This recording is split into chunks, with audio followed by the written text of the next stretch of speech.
పేరుతో దాన్ని ఏమంటారు మన ఈ వెళ్ళడానికి వేబిల్ సృష్టించాడు. వేబిల్ ఏమో ఇది కర్ణాటకలో అటవీ ప్రాంతం ఇవ్వాల వీడికి, ఇవ్వకపోయినా దాన్ని అంతా తవ్వేశాడు. తవ్వేసి ఈ పేరుతో ట్రాన్స్పోర్ట్ చేసుకుని అమ్ముకున్నాడు విదేశాలు.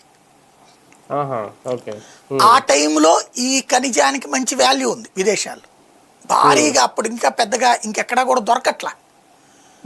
అది విపరీతంగా సంపాదించుకోగలిగాడు, వందలు వేల కోట్ల రూపాయలు సంపాదించుకోగలిగాడు.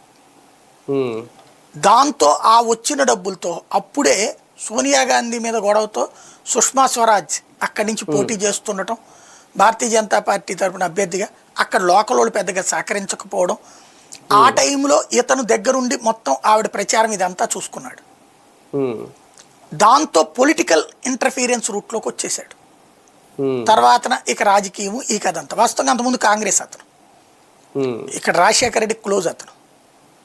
అక్కడ కర్ణాటకలో కూడా ఆ స్నేహమే అతనికి ఉపయోగపడింది. రాజశేఖర రెడ్డి పెద్ద కొడుకు అనేవాళ్ళు అనమాట ఇతన్ని.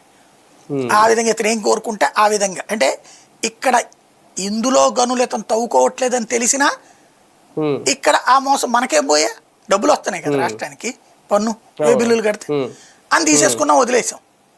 కానీ వాడు తవ్వుకుపోతుంది కర్ణాటకది.